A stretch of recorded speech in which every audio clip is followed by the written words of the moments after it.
पाठ 15वां मकड़ी दी हिम्मत। प्यारे बच्चों, चलो ਅੱਜ ਅਸੀਂ ਇਸ ਦਾ ਅਭਿਆਸ ਕਰਦੇ ਹਾਂ। ਅਭਿਆਸ ਵਿੱਚ ਅਸੀਂ ਪ੍ਰਸ਼ਨ ਉੱਤਰ ਕਰਾਂਗੇ। ਪ੍ਰਸ਼ਨ ਉੱਤਰ ਕਰਨ ਲਈ ਸਾਨੂੰ ਉੱਤਰਾਂ ਦੀ ਸਮਝ ਹੋਣੀ ਬਹੁਤ ਜ਼ਰੂਰੀ ਹੈ ਤੇ ਉੱਤਰਾਂ ਤੋਂ ਵੀ ਪਹਿਲਾਂ ਸਾਨੂੰ ਪ੍ਰਸ਼ਨ ਨੂੰ ਚੰਗੀ ਤਰ੍ਹਾਂ ਸਮਝ ਲੈਣਾ ਚਾਹੀਦਾ ਹੈ ਕਿ ਪ੍ਰਸ਼ਨ ਵਿੱਚ ਕੀ ਪੁੱਛਿਆ ਜਾ ਰਿਹਾ ਹੈ। ਜਦੋਂ ਸਾਨੂੰ ਇਹ ਗੱਲ ਸਮਝ ਆ ਜਾਂਦੀ ਹੈ ਕਿ ਪ੍ਰਸ਼ਨ ਵਿੱਚ ਕੀ ਪੁੱਛਿਆ ਜਾ ਰਿਹਾ ਹੈ ਤਾਂ ਅਸੀਂ ਉੱਤਰ ਵੀ ਆਸਾਨੀ ਨਾਲ ਦੇ ਦਿੰਦੇ ਹਾਂ। ਤੇ ਉੱਤਰ ਲਿਖਣ ਲਈ ਸਾਨੂੰ ਪੰਜਾਬੀ ਵਿੱਚ ਲਿਖਣਾ ਆਉਣਾ ਜ਼ਰੂਰੀ ਹੈ।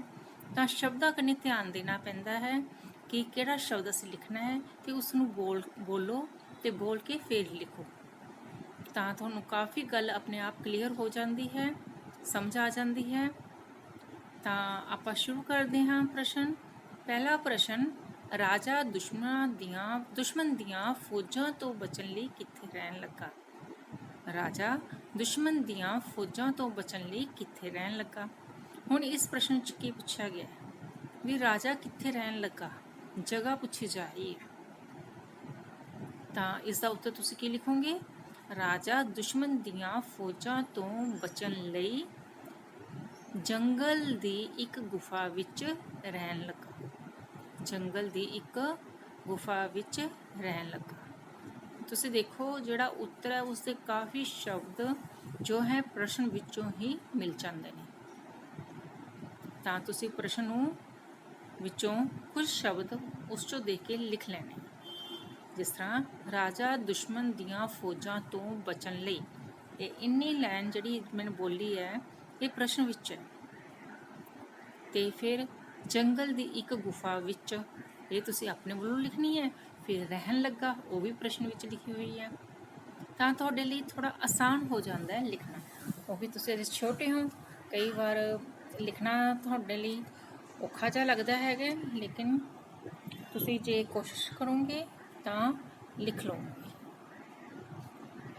ਤਾਂ ਅਗਲਾ ਪ੍ਰਸ਼ਨ ਪੜ੍ਹੀਏ ਆਪਾਂ। ਰਾਜੇ ਨੇ ਗੁਫਾ ਵਿੱਚ ਕਿਸ ਨੂੰ ਵੇਖਿਆ? ਉੱਤਰ, ਰਾਜੇ ਨੇ ਗੁਫਾ ਵਿੱਚ ਇੱਕ ਮੱਕੜੀ ਨੂੰ ਵੇਖਿਆ। ਮੱਕੜੀ ਦੇਖੀ ਸੀ ਨਾ, ਤਾਂ ਮੱਕੜੀ ਲਿਖੋ। ਰਾਜੇ ਨੇ ਗੁਫਾ ਵਿੱਚ ਇੱਕ ਮੱਕੜੀ ਨੂੰ ਵੇਖਿਆ। ਤੀਸਰਾ ਪ੍ਰਸ਼ਨ, ਜਿਹੜੀ ਮੱਕੜੀ ਵਾਰ-ਵਾਰ ਕੀ ਕੋਸ਼ਿਸ਼ ਕਰ ਰਹੀ ਸੀ? ਮੱਕੜੀ ਵਾਰ-ਵਾਰ ਕੀ ਕੋਸ਼ਿਸ਼ ਕਰ ਰਹੀ ਸੀ? ਕਹਾਣੀ ਵਿੱਚ ਤੁਸੀਂ ਦੇਖਿਆ ਜਿਹੜੀ ਮੱਕੜੀ ਸੀ ਵਾਰ-ਵਾਰ ਕੰਧ ਉੱਤੇ ਚੜ੍ਹਦੀ ਸੀ ਤੇ ਫੇਰ ਡਿੱਗ ਜਾਂਦੀ ਸੀ। ਕੰਧ ਉੱਤੇ ਚੜ੍ਹਦੀ ਫੇਰ ਡਿੱਗ ਜਾਂਦੀ, ਠੀਕ ਹੈ ਨਾ? ਤਾਂ ਇਹੀ ਪ੍ਰਸ਼ਨ ਵਿੱਚ ਪੁੱਛਿਆ ਗਿਆ ਹੈ ਕਿ ਮੱਕੜੀ ਵਾਰ-ਵਾਰ ਕੀ ਕੋਸ਼ਿਸ਼ ਕਰ ਰਹੀ ਸੀ। ਮੱਕੜੀ, ਹੁਣ ਉੱਤਰ ਲਿਖਾਂਗੇ, ਮੱਕੜੀ ਵਾਰ-ਵਾਰ ਕੰਧ ਉੱਪਰ ਚੜ੍ਹਨ ਦੀ ਕੋਸ਼ਿਸ਼ ਕਰ ਰਹੀ ਸੀ। ਮੱਕੜੀ ਵਾਰ-ਵਾਰ ਕੰਧ ਉੱਪਰ ਚੜ੍ਹਨ ਦੀ ਕੋਸ਼ਿਸ਼ ਕਰ ਰਹੀ ਸੀ।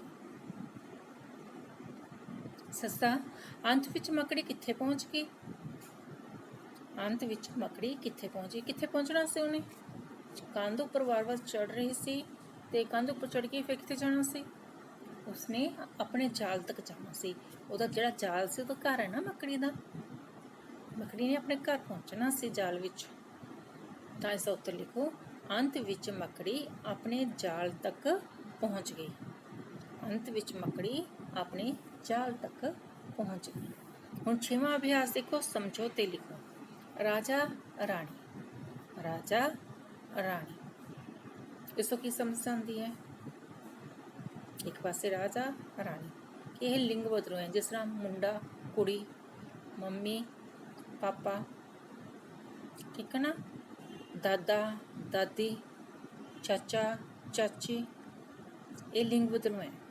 ਇੱਥੇ ਪਹਿਲੇ ਸ਼ਬਦ ਤੋਂ ਸਾਨੂੰ ਕੀ ਪਤਾ ਲੱਗਦਾ? ਰਾਜਾ ਰਾਣੀ ਤੋਂ ਕੀ ਪਤਾ ਲੱਗਦਾ ਹੈ ਵੀ ਇਹ ਲਿੰਗ ਬਦਲੂ ਹੈ।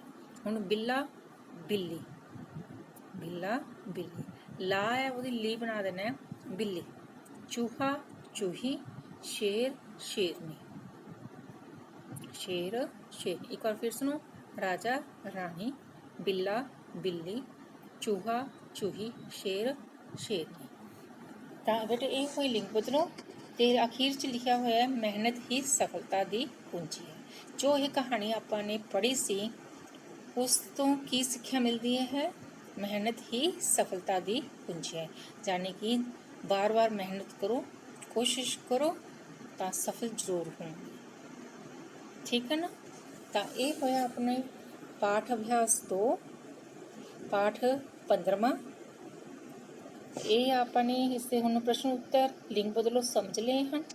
ਤੁਸੀਂ ਇਹਨਾਂ ਨੂੰ ਕਾਪੀਆਂ 'ਤੇ ਲਿਖਣਾ ਹੈ।